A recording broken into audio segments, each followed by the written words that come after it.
ওয়াল কাযিমিনাল গায়যা ওয়াল আফিনা আনিন নাস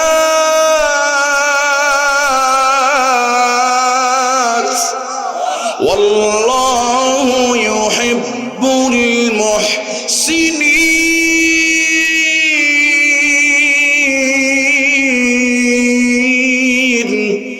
আল্লাহ রাব্বুল আলামিন বলেন, আমার মুমিন বান্দা যারা হবে, জান্নাতি যারা হবে, তারা কখনো রাগ করবে না, রাগটাকে কন্ট্রোল করবে, রাগটাকে নিয়ন্ত্রণ করবে। আহারে, আমার নবীকে পাথর মারা হচ্ছে, নবীজি কোনো কথাই বলে না। আমার নবী রাগ কেমন ভাবে নিয়ন্ত্রণ করতেন একটু খেয়াল করেন। রাসূলুল্লাহ সিরাতে নিয়ে চলে যায় আপনাদেরকে। ইয়ামামার বাদশাহ সুমামা বিন উসাল, রাসূলুল্লাহ দুশমন, আমার নবীকে জবাই করার জন্য নজদের সীমান্ত অতিক্রম করে নবীজিকে হত্যা করার জন্য তিনি প্রবেশ করেছে। এবার সাহাবীরা সুমামা বিন উসালকে অ্যারেস্ট করে ফেললেন। 2 হাত 2 পা বেঁধে মসজিদে নববীর সামনে সুমামা বিন উসালকে বেঁধে রাখা হলো।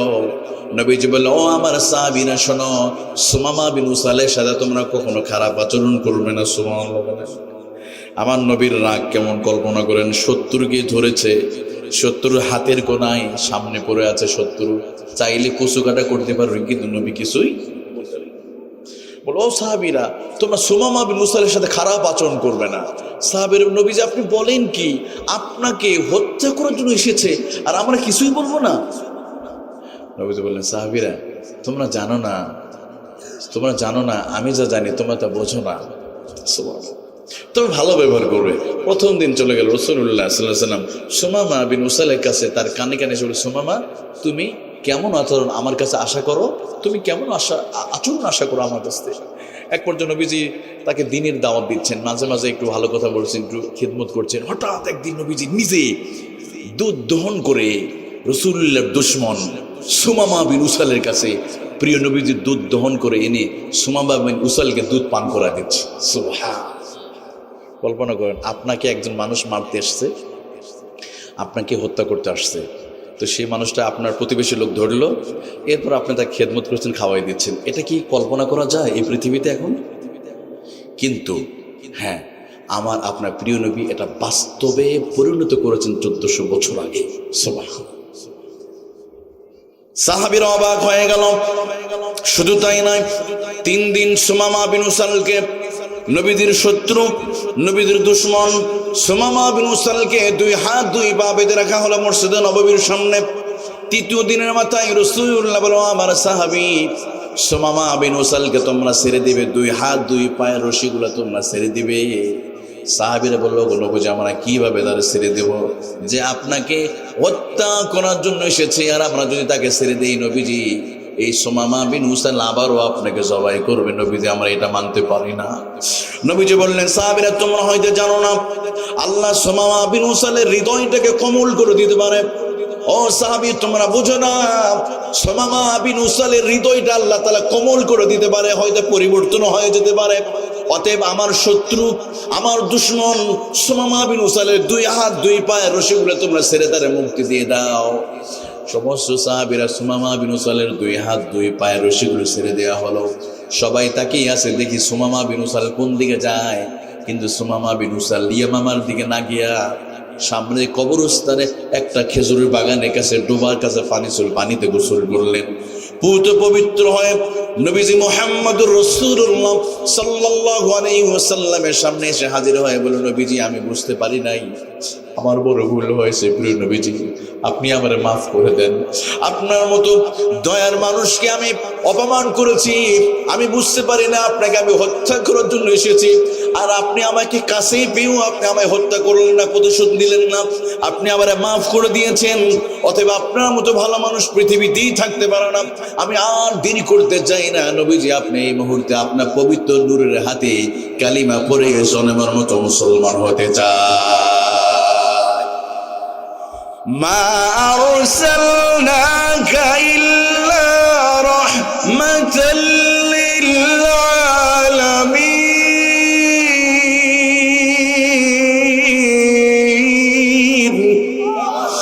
আল্লাহ বলেন, নবীজি আমি আপনাকে রহমত করে পাঠিয়েছি, तमाम পৃথিবীর মানুষের জন্য রহমত। সুবহানাল্লাহ বলেন। আমার নবীজি কেমন ছিলেন কাফেরদের জন্য, শত্রুদের জন্য তিনি কোমল হৃদয়ের হয়ে গেলেন। শত্রুকে কাছে পেয়ে তিনি মাফ করলেন। আর আমরা মানুষকে মাফ করতে পারি না, আমরা রাগের মাথায় কত কিছু করি, কথা বলেন ঠিক কিনা? আজ থেকে 7 মাস আগে আমাদের সাবেক একজন স্বৈরাচার প্রধানমন্ত্রী ছিল, উনি বাংলাদেশ থেকে পালিয়ে গেছে, তাই না? দেশে আছে এখন। আমি মনে করি ওনার 17 বছরের ক্ষমতা শুধুমাত্র ওনার রাগের মাথার সিদ্ধান্তের জন্য এই সাবেক স্বৈরাচারে পতন হয়েছে, কথা বলে ঠিক কিনা? আমাদের ছাত্ররা বৈষম্য বিরোধী আন্দোলনে নেমে গেল। ছাত্ররা বলে অধিকার চাই, বাংলার জমিনে আমরা বৈষম্য চাই না, বৈষম্য মানি না, বাংলার জমিনে কোনো বৈষম্য চলবে না। এই অধিকার নিয়ে তারা রাস্তায় নেমে পড়ল ঢাকা ভার্সিটিতে। আমাদের প্রধানমন্ত্রী সাবেক স্বৈরাচার তিনি প্রচন্ড রেগে গিয়া বললেন, সাংবাদিক প্রশ্ন করলো ওনাকে বলল চাকরিতে কাটা যাবে। তিনি বললেন রাজাকারের বাচ্চারা চাকরি পাবে? এই রাজাকের রাগের মাথায় তিনি শব্দটা বললেন। এবার ছাত্ররা বলল চেয়েছিলাম অধিকার, হয়ে গেলাম রাজাকার। তুমি কে আমি কে? বলেন না, তুমি কে আমি কে? বাস, ওনার 17 বছরে তিল তিল করে এ অবৈধভাবে মসনদ টিকে থাকা মসনদ শুধুমাত্র রাজাকার বলার জন্য তার ক্ষমতা এক মুহূর্তের মধ্যে মসনদ হয়ে গেছে, কথা ঠিক কিনা? উনি রাগের মাথা বলল রাজাকার। এই রাজাকারের স্লোগান দিয়া একসময় বিএনপির স্থায়ী কমিটির সদস্য ওই যে চট্টগ্রামের সাকা চৌধুরীকে তারা ফাঁসি দিয়েছিল।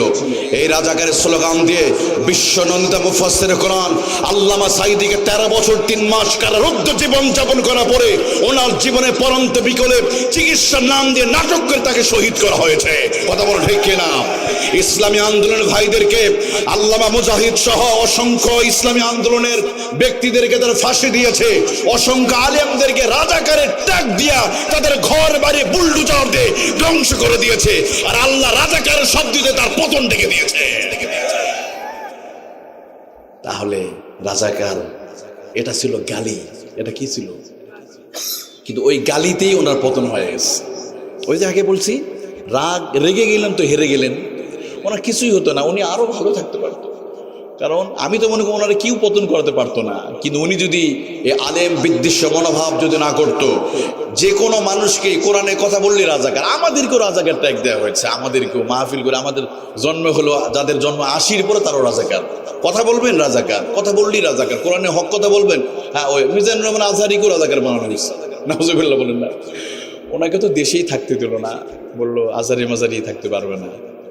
যেই ভদ্রলোক বলেছিল উনি 1 মাস বলার পর ওনার মৃত্যু হয়ে গেছে। ওই যে আব্দুল্লাহ, শেখ আব্দুল্লাহ গোপালগঞ্জে মরে গেছে। এখন আজহারি সাহেব বাংলাদেশে আছে, কিন্তু ওই জালিম স্বৈরাচাররা বাংলাদেশে নাই, কথা বলেন ঠিক কিনা? আলেমদের সাথে বেঈমানি করবা, আলেমদের টাকা নাই, আলেমদের ক্ষমতা নাই, কিন্তু আলেমদের চোখের পানি কন্ট্রোল করবার ক্ষমতা পৃথিবীর মানুষের কাছে না। আলেমদেরকে ধর্ষণ মামলা, আল্লামা মামুনুল হক কি অপরাধ করেছিল? উনি তো শুধু একটা মূর্তি নিয়ে কথা বলেছিলেন, বাস এই জন্য বললো মামুনুল হককে বুড়িগঙ্গার পানিতে চুবাবে, ডক্টর ইউনূসকে পদ্মা সেতুতে ফেলে দিয়ে মারবে, খালেদা জিয়াকে পানিতে ফেলে চুবাবে। আজকে ডক্টর ইউনূসরা আছে, ওই বৃদ্ধ 3বার প্রধানমন্ত্রী খালেদা জিয়া আছে, আল্লামা মামুনুল হক আছে, ওই চরম অহংকারী রাগিয়ে প্রধানমন্ত্রী বাংলা জমিনে না। কারণ যারা অহংকার করে তাদের পতন তারা নিজেরা ডেকে নিয়ে আসে। আমি আগে উদাহরণ দিয়েছি না এরকম, তারা নিজেরা নিজেদের পতন নিজে খাল করে ডেকে নিয়ে আসে। তো ছাত্ররা যখন বললো আমরা তো চেয়েছিলাম অধিকার, তো বাস এই যে আপনাদের কুমিল্লা নোয়াখালীর অনেক সন্তান, তো যাদেরকে রাজাকার ট্যাগ দিয়ে হলো, আল্লাহ বলে সমস্যা নাই, তোমরা রাজাকার বানিয়েছে, কিন্তু আমি আল্লাহ তোমাদেরকে সরকারের দায়িত্ব দিয়ে তোমাদের সম্মানিত করব, করছে না ওদের? তো আমার প্রিয় ভাইরা, এর জন্য রাগ করা যাবে? আরো ধরে বলেন। আর যারা এই গত 17 বছর আলেম বিদ্বেষী মনোভাব দিয়ে কোনো লাভ হয় নাই, অনেক টিভিতে মিডিয়াতে সিনেমায় অভিনয় করেছে, আলেম বিরোধী কোনো একটা সিনেমা তৈরি করেছে, ওই সিনেমার ভিতরে একটা মানুষকে খারাপ অভিনয় দিয়েছে, ধরেন ধর্ষণ করবে, ওই মানুষটা মাথায় টুপি, মুখে দিছে দাড়ি আর শরীরে হাজির রুমাল, মানুষকে বোঝাবে হুজুররা ধর্ষণ করে, নাউজুবিল্লাহ বলে। এভাবে বছরের পর বছর তারা টিভিতে মিডিয়াতে বক্তব্যে আলেম বিরোধী বক্তব্য দিয়েছে, একইভাবে বিভিন্ন রকম ভাবে হুজুরদেরকে হেনস্থা করেছে। রেজাল্ট হিসাবে আলেমদের চোখের পানি যখন জমিনে পড়েছে, কারণ মাজলুমদের চোখের পানি আল্লাহ সরাসরি কবুল করে। আল্লাহ কবুল করে নেয়। আলেমদের কি অপরাধ ছিল? মুফতি জসিমউদ্দিন রহমানী হাফিজাহুল্লাহ, উনি আজও বেঁচে আছে। এই মানুষটা হুদা ওনারা জেলখানা ধরে রেখেছে 17 বছর, মানে যা ইচ্ছা তাই তারা জেলখানায় ঢুকে আলেমদেরকে রেখেছে। এই মাহফিল স্টেজ থেকে বক্তাদেরকে কুকুরের মতো নামে অপমান করেছে। এই জন্য আমরা শুধু চেয়েছিলাম থাক না আমাদের এই মাদার অফ হিউম্যানিটি, অনেকের মা আপা উনি আমাদের দেশেই থাক।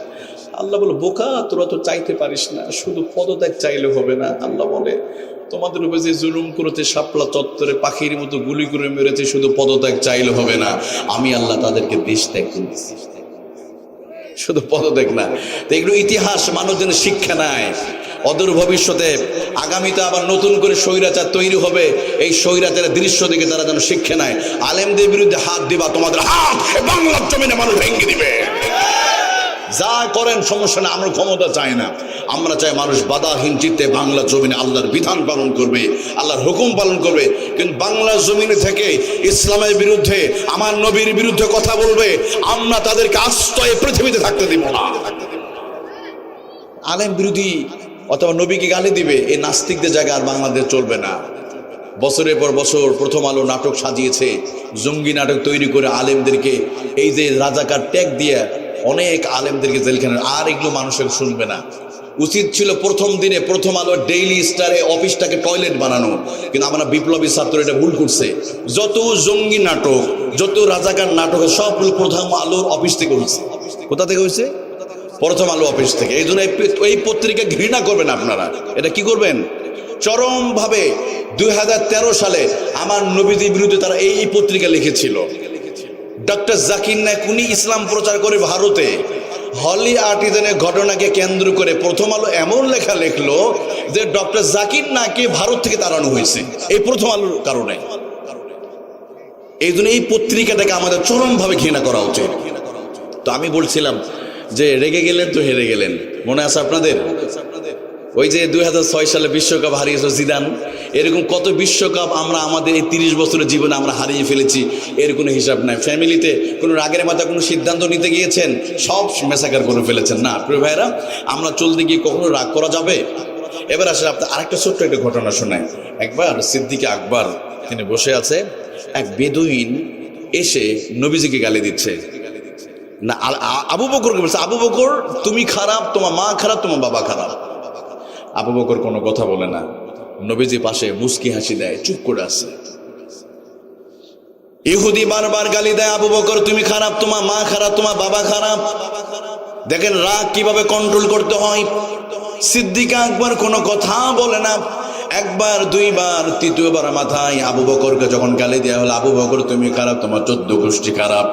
আবু বকর চুপ করে আছে। চতুর্থবারের মাথায় আবু বকর ইহুদির কথায় প্রচন্ডভাবে তিনি রেগে গেলেন, রেগে গিয়ে তার সাথে ঝগড়া লেগে গেলেন।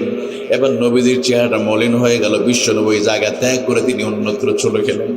আবু বকর বলে, ওগো নবীজি, আপনার সুন্দর এই চেহারা কিছুক্ষণ আগে মলিন ছিল, সুন্দর ছিল, এখন লাল হয়ে গেল কেন? আপনি কেন এই জায়গা ছেড়ে চলে যাচ্ছেন? নবীজি বলে, আবু বকর রে, যতক্ষণ ইহুদি তোমাকে গালি দিয়েছে, যতক্ষণ আবু বকর তুমি কোনো কথার জবাব দাও নাই, আমি দেখেছি আল্লাহর নূরের ফেরেশতারা তোমার মাথার উপর রহমতের চাদর বিছিয়ে দিয়েছিল। সুবহানাল্লাহ। আবু বকর তুমি যতক্ষণ তোমাকে গালি দিয়েছে ততক্ষণ রহমতের ফেরেশতারা রহমতের চাদর তোমার মাথার উপর ধরেছিল। যখন আবু বকর আমি দেখেছি যখন তুমি তার সাথে ঝগড়া করেছো, কথার পিঠে কথা বলেছো, তো দেখলাম তো রহমতের ফেরেশতারা রহমতের চাদর ফেলে দিয়ে অন্যত্র চলে গিয়েছে। এই দৃশ্য দেখে আমার খুব কষ্ট হলো। আবু বকর, আবু বকর তুমি যদি জান্নাতে থাকতে চাও আমার সাথে, তো কারোর সাথে ঝগড়া করা যাবে? রহমানের বান্দার এটা অন্যতম একটা বৈশিষ্ট্য। সূরা ফুরকান আল্লাহ বলে, দেখেন কি বলে, ওয়াইযা খাতাবাহুমুল জাহিলুনা ক্বালু সালামা। আল্লাহ রাব্বুল আলামিন বলেন, রহমানের বান্দা যারা হবে, আল্লাহর একনিষ্ঠ গোলাম যারা হবে, পৃথিবীতে তারা কখনো কারোর সাথে ঝগড়া করবে না, কখনো ঝগড়ায় লিপ্ত হবে না। কারণ মুমিন বান্দাদের বৈশিষ্ট্য হলো একটা, তারা কখনো ঝগড়া করে, কখনো ঝগড়া বিবাদে লিপ্ত হবে না। কিন্তু আমার প্রিয় ভাইয়েরা, আমাদের সমাজে দেখা যায় অল্পতে কথা কাটাকাটি আবার রেগে যায়। কিছুদিন আগে একটা বিয়ের অনুষ্ঠানে একটু বরযাত্রীদের গরুর গোশত কম হয়েছে, কি কম হয়েছে? গরুর গোশ। বাস, এবার ঝগড়া হলো, কথার পিঠে কথা, হতে হতে হাতাহাতি শুরু হয়েছে মুখ দিয়ে, এরপর শেষ হয়েছে কি? অস্ত্র দিয়া মারামারি। একজন মারাই গেছে, মেয়ের বাবা স্ট্রোক করে জায়গাতেই মারা গেছে। আচ্ছা বলেন তো, কখনো কুকুর আর একটা কুকুর খাবার নিয়ে মারামারি করে একজন আরেকজনকে মেরে ফেলে? তো কুত্তাগুলো ভালো আছে, কিন্তু আমরা এতটা নিকৃষ্ট পর্যায়ে চলে গেছি, একটা হাইওয়ান জানোয়ারের চাইতে নিকৃষ্ট পড়ে। একটা মুরগি মুরগিকে মারে না, সাপ সাপকে হত্যা করে না, কুকুর কুকুরকে মার্ডার করে না। Royal Bengal tiger in never kills tiger. একটা বাঘ বাঘকে হত্যা করে না, ভাল্লুক ভাল্লুককে হত্যা করে না। আর আশরাফুল মাখলুকাত ভিন্ন মতের, ভিন্ন তরিকার, ভিন্ন ক্ষমতার জন্য মানুষকে মেরে কেটে টুকরো টুকরো করে বস্তাবন্দি করে নদীতে ফেলে দেয়, আছে না? কখনো শুনছেন কোন এই প্রাণীগুলো প্রাণীকে মেরে ফেলে দেয়? তো ওরা শান্তিতে আছে, আমরা নাই, আমরা অশান্তির ভিতরে আছি। আকাশে তাকান, চন্দ্র সূর্য, কোনোদিন ঝগড়া নাই, মারামারি নাই, হাসপাতালে যায় না, কেউ কারো পাটা ভেঙে দেয় না। আপনি পানি নিচে যান, অথবা জলরাশির নিচে যত নদী আছে, আপনাদের নোয়াখালীর পাশে যাবেন, আপনার মেঘনা নদীর মাছ, যমুনা নদীর মাছের ভিতরে কখনো কি ঝগড়া হয়? কখনো মারামারি হয় নাকি? পানির নিচে মাছগুলো শান্তিতে আছে, আকাশে চন্দ্র সূর্য ওরা শান্তিতে আছে, প্রাণীগুলো শান্তিতে আছে, কারো মাঝে কোনো সমস্যা নাই। শুধু সমস্যা আমাদের ভিতরে। কারণ হলো একটাই, আমরা আল্লাহর বিধান থেকে দূরে সরে এসেছি। প্রাণীগুলো হুকুম মানে কার? বলেন তো। أفغير دين الله يبغون وله أسلم من في السماوات والأرض طوعا وكرها। যা আছে সব ইচ্ছায় অনিচ্ছায় হুকুম মানে আল্লাহর, এজন্য ওরা শান্তিতে আছে। আর আমরা সুযোগ পাইলে আল্লাহর হুকুমকে আমরা মাইনাস করি, আমরা সুযোগ পাইলে কোরআনের বিধানকে মাইনাস করি। আবার যেই মানুষগুলো ক্ষমতায় গেলে আল্লাহর বিধানকে মাইনাস করবে, এদেরকে আবার ক্ষমতায় পাঠায়। যারা ক্ষমতায় গেলে আল্লাহর বিধানকে স্টাবলিশ করবে, তাদেরকে পাঠানো উচিত। কথা বলেন ঠিক কিনা? যারা ক্ষমতায় গেলে মদের বিল এনে মদকে নিষিদ্ধ করবে, বাংলার জমিনে অশ্লীলতাকে বন্ধ করবে, ওই সমস্ত ব্যক্তিদেরকে পার্লামেন্টে পাঠানো উচিত। কিন্তু আমরা পাঠাই কাদেরকে? মদারুরা। নির্বাচন আসলে ভুলে যাই, আবার আমরা এই চিল্লাই বল্টু ভাইয়ের চরিত্র ফুলের মতো পরিপুত্র, নামাজ পড়ানো একক্ত, বিড়ি খায় 70 রক্ত, এটার পিছনে দৌড়াবে। আর একটা মানুষ বিপরীত, আর একটা লোক দাঁড়িয়েছে টুপিওয়ালা, আহারে রসুলের সুন্নাত আছে, কোনোদিন চুরি করবে না, দুর্নীতি করে মানুষের কোনো ক্ষতি করে না, তার 40 বছর ইতিহাসে। এই মানুষটাকে সাপোর্ট দিলাম না, দিলাম ওইটারে। তো আপনি আম গাছ লাগিয়ে যদি আপনি ওখানে আপনি জাম আশা করেন, কি জাম আসবে? যেই গাছটা লাগাবো ওইটাই তো আসবে, তাই না? এই জন্য কি করতে হবে? এগুলো দূর করতে হলে ভালো মানুষদেরকে ওখানে পাঠাতে হবে, ভালো মানুষকে পাঠাতে হবে। আজকে আমরা 53 বছর ধরে আমাদেরকে বিভিন্ন প্রতিশ্রুতি দেওয়া হয়েছে, কিন্তু আমরা আসল সেই শান্তি দেখায় এখনো পাই। কারণ হলো একটা, কি জানেন? আমরা এই কিতাবের সাথে আমাদের সম্পর্ক নাই।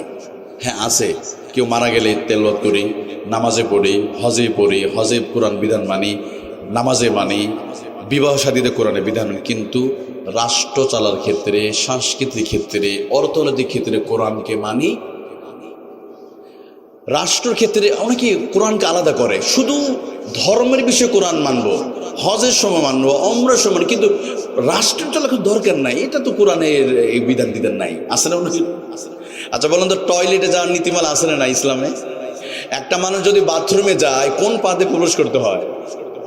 বাম পাত। বের হওয়ার সময় যদি ভুল করে কোনো মামলা করা যাবে না, ফৌজদারি মামলা করা যাবে না।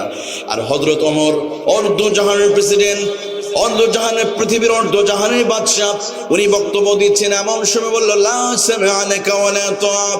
ওমর রে, আমরা তোমার বক্তব্য শুনবো না, তোমার কথা আমরা আমল করবো না। ওমর, তুমি তোমার বক্তব্য বন্ধ করো। এবার দেখেন, ওমর অবাক হয়ে গেছে, কি ব্যাপার?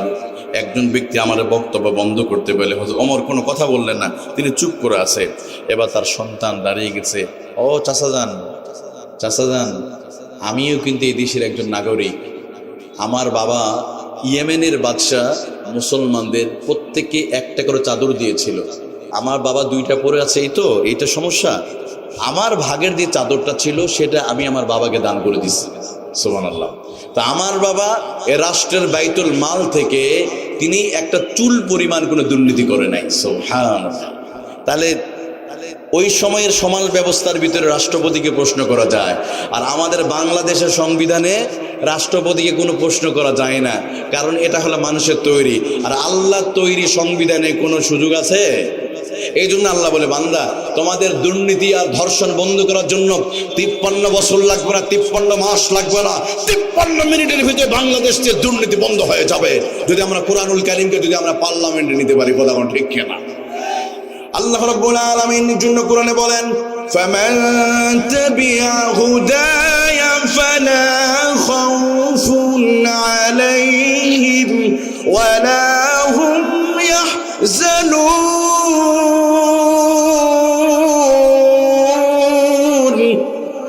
আল্লাহ রাব্বুল আলামিন বলে, কোনো ভয় নাই, কোনো চিন্তার কারণ নাই, কোনো টেনশন নাই, যদি তোমরা কোরআনটা যদি মেনে নিতে পারো, কোরআনে আইন যদি তোমরা রাষ্ট্র চালাতে পারো।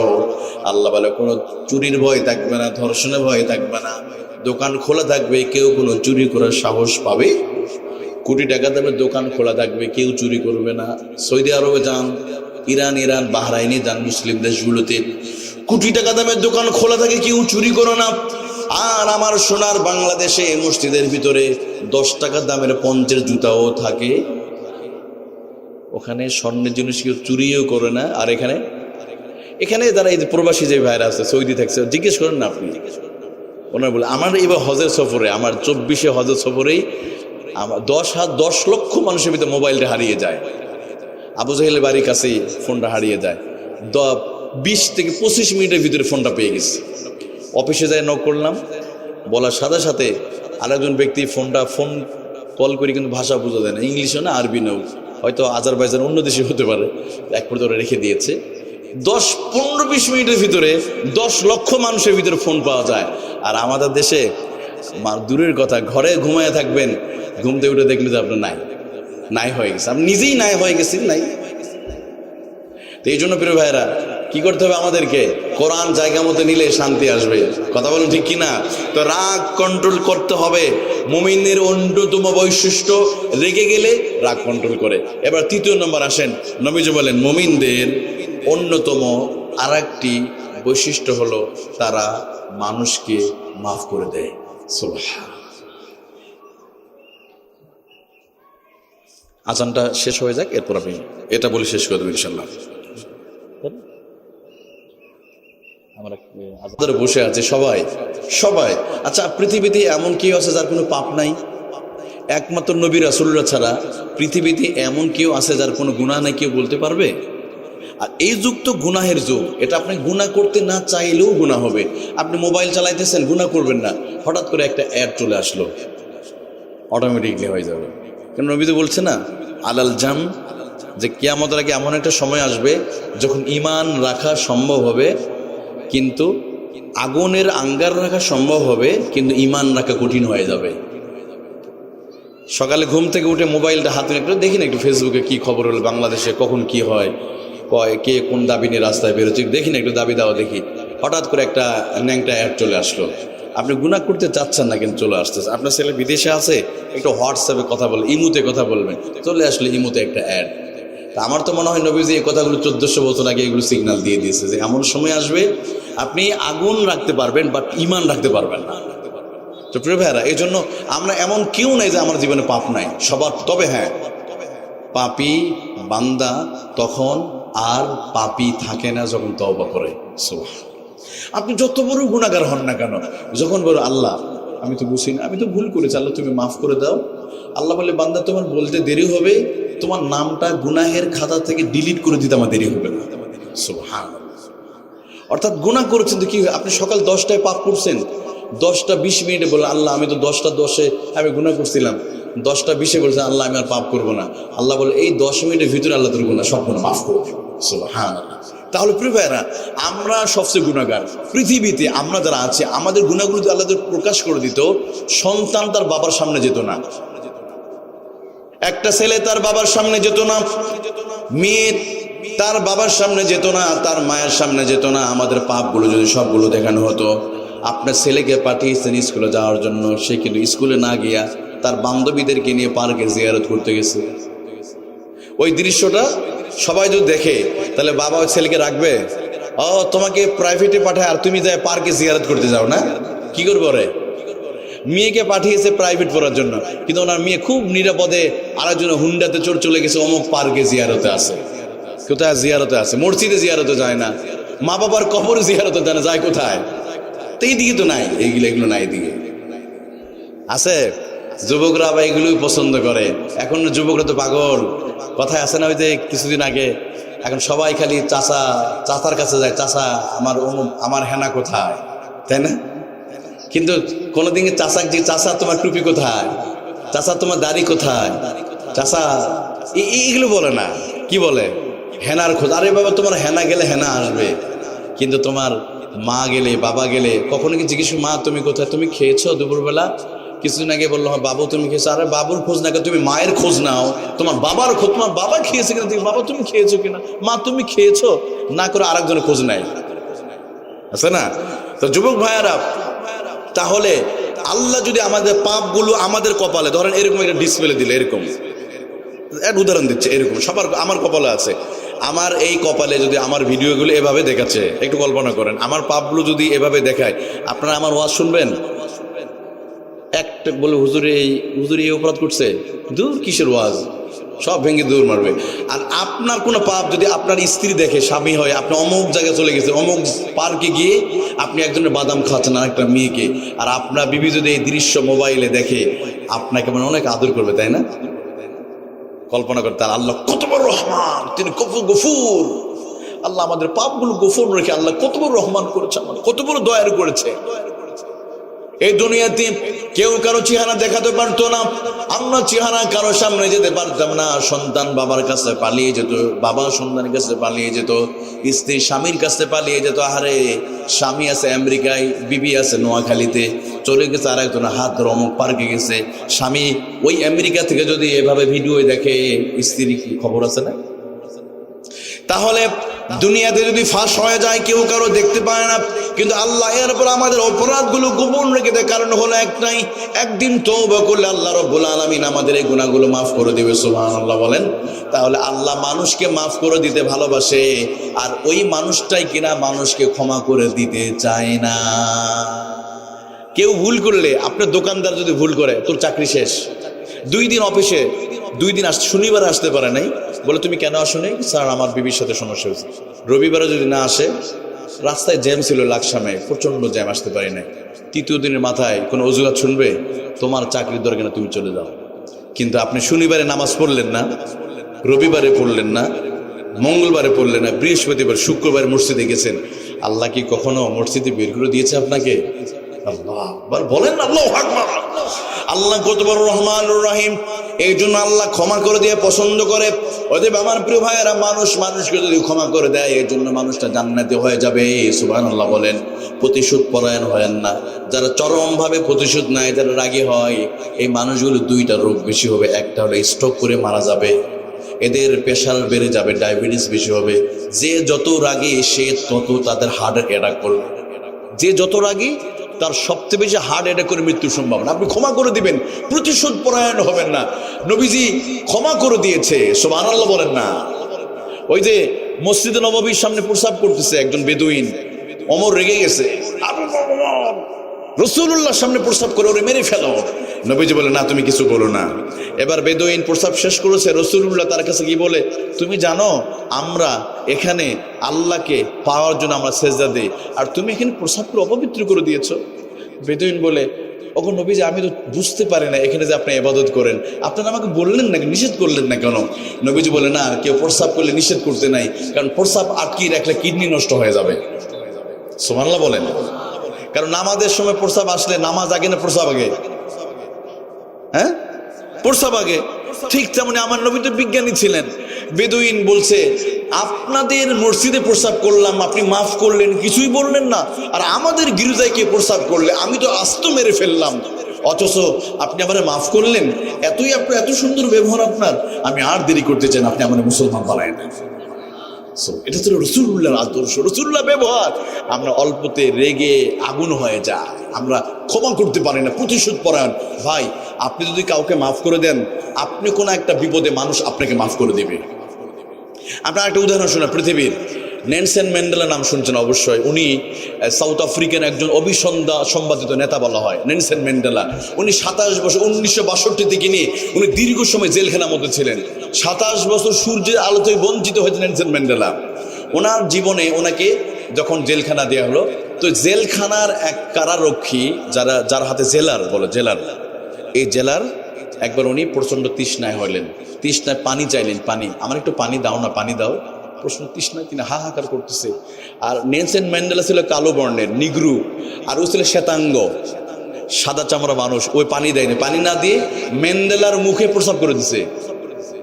কল্পনা করেন, একজন মানুষের মুখে প্রস্রাব করে দিয়েছে। ম্যান্ডেলা এভাবে কষ্ট করে দিনের পর দিন 27 বছর জেল খাটার পরে, শান্তিতে নোবেল পাওয়ার পরে, দেখেন একটা মানুষকে অপমান করবে, লাঞ্ছিত করবেন, আজকে প্রতিশোধ নিলেন। একটা দিন এই মানুষটা আপনার চাইতে বস হতে পারে, একদিন দেশের রাষ্ট্রনায়ক হতে পারে। আজকে তাকে গালি দিচ্ছেন, একটা দিন সে প্রধানমন্ত্রী হতে পারে। কথা বলেন ঠিক কিনা?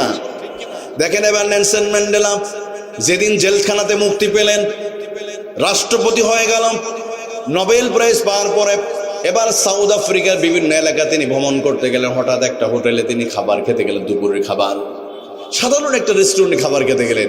খাবার খেতে গিয়ে দেখে একজন ওয়েটার যারা খাবার দেয়, তো লোকটা ছিল সাদা বর্ণের মানুষ। উনি ম্যান্ডেলাকে দেখে মাথা নিচু করে পাশে বসে আছেন। আর ম্যান্ডেলা লোকটাকে চিনতে পারছে, সাদা চামড়ার লোকটারে চিনতে পেরে বলছে, তুমি এদিকে আসো, আমার কাছে আসো। ম্যান্ডেলা ওই লোকটাকে কাছে বসিয়ে বললেন তার জন্য খাবার দাও, কিন্তু সে কোনো কথা বলছে না, কারণ ম্যান্ডেলাকে চিনতে পেরেছে, কারণ সে বুঝতে পেরেছে না কোন সে ম্যান্ডেলা। এবার যখন নেলসন ম্যান্ডেলা নিজে তার মুখে খাবার তুলে দিলেন, সুবহানাল্লাহ বলেন না। মানুষটা খ্রিস্টান হতে পারে, কিন্তু তার শিক্ষাটা আমাদের প্রয়োজন আছে। কথা বলেন ঠিক কিনা? এবার কিছু মানুষ জিজ্ঞাসা করলো, স্যার আপনি হোটেলে আসার পরেই এই ওয়েটারের সাথে খুব সুন্দর ব্যবহার করলেন, কারণটা কি? তাকে কাছে বসিয়ে দিলেন, আবার তার মুখে খাবার উঠিয়ে দিলেন, কারণটা কি স্যার? এবার দেখো, এই ব্যক্তি জেলখানার ভিতরে আজ থেকে 10 কিংবা 20 বছর আগে জেলখানার ভিতরে আমার মুখে প্রস্রাব করে দিয়েছিল, আর আমি প্রস্রাবের বিনিময়ে আমি তার মুখে খাবার তুলে দিয়েছি। সুবহানাল্লাহ বলেন না।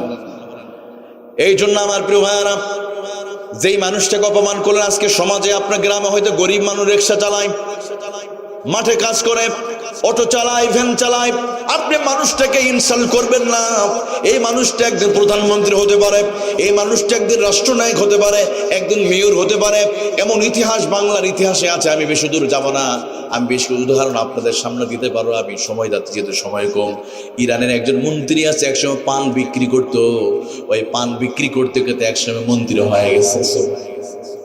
বাংলাদেশে একজন গভর্নর ছিলেন, আতিউর রহমান, গরিব মানুষ ছিল, তার খাবার ছিল না, স্কুলে যাবার মতো কোনো গাড়ি ছিল না, হেঁটে হেঁটে যেতেন। কিন্তু মানুষটা পরিশ্রম, তার মেধা, রাষ্ট্রে গুরুত্বপূর্ণ পদে তিনি বসিয়েছে। এদিনও কোনো মানুষকে অপমান করা যাবে? লাঞ্ছনা করবেন, প্রতিশোধ দিবেন না। আপনি প্রতিশোধ হবে তার মতো সে ভালো কাজ করে। এবার আসেন, যারা প্রতিশোধ পরায়ণ, মানুষকে ক্ষমা করতে পারে না, একজন সাহাবী মানুষকে ক্ষমা করে দিয়ে জান্নাতি হয়েছিলেন। তো নবী সাল্লাল্লাহু আলাইহি ওয়াসাল্লাম একদিন বসে আছে, হঠাৎ বললেন, ও আমার সাহাবীরা, জানো মিন হাযাল বাব, এই দরজাতে যিনি প্রবেশ করবে সে জান্নাতের মালিক হয়ে গেছে।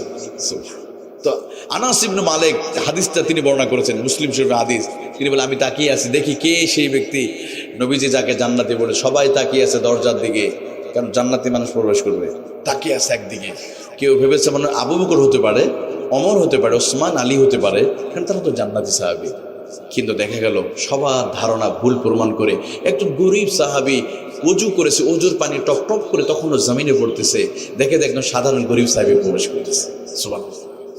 আবার দ্বিতীয় দিন আর একটা অনুষ্ঠান, নবীজি বললেন, এই মুহূর্তে যে প্রবেশ করবে সে জান্নাতি। তৃতীয় দিন ওই একই সাহাবী দ্বিতীয় দিন প্রবেশ করলেন। তৃতীয় দিন নবীজি আর একটা অনুষ্ঠানে বললেন, আমার সাহাবীরা শোনো, এই মুহূর্তে যে প্রবেশ করবে সে জান্নাতি। দেখা গেল প্রথম দিন যে সাহাবী এসেছে, দ্বিতীয় দিন ওই একই ব্যক্তি, তৃতীয় দিন একই ব্যক্তি।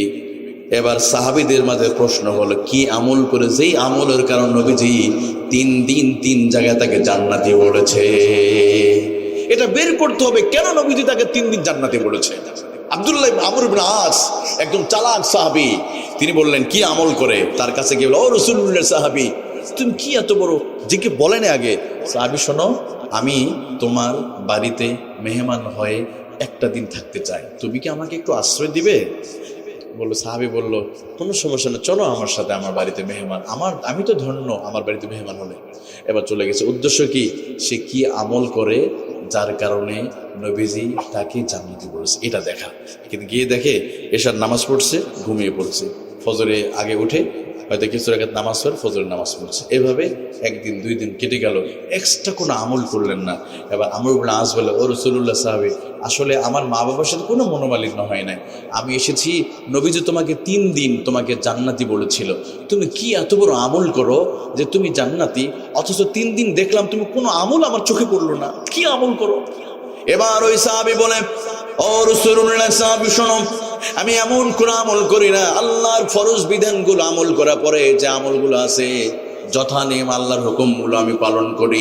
তবে হ্যাঁ, রাতের বেলা যখন আমি ঘুমাতে যাই, সারাদিন 24 ঘন্টার ভিতরে যত মানুষের সাথে আমার সাক্ষাৎ হয়, কারোর সাথে মনোমালিন্য হলে বিছানায় ঘুমাতে গেলে আমি সবাইকে মাফ করে দিয়ে আমি ঘুমায় যাই। এবারে মুমিনাস বলে, আমার তো মনে হয় এই কারণে আল্লাহ তাআলা তোমাকে জান্নাতি করেছে। সুবহানাল্লাহ। ওয়াল কাযিমিনাল গায়য ওয়াল আফিনা আনিন নাস। আল্লাহ রাব্বুল আলামিন বলেন, মুমিনদের অন্যতম বৈশিষ্ট্য হলো মাফ করে দিবে, মনোমালিন্য হলে অন্তরের মধ্যে এগুলো জাগিয়ে রাখবে না, ক্ষমা করে দিবে। সাহাবীরা রাতের বেলা মাফ করে দেয়, আর আমরা রাতের বেলা আমরা সিদ্ধান্ত নই কোনো রকম সকালটা হোক, সকাল হলে তোর 12টা বাজাবো। হ্যাঁ, আমরা রাতের বেলা বিছানায় ঘুমাতে গেলে বলি সকাল হোক ওর 12টা বাজাবো, আমরা এক গ্রুপ গিয়ে ঘরটা ভেঙে দিয়ে আসবো, আছে না?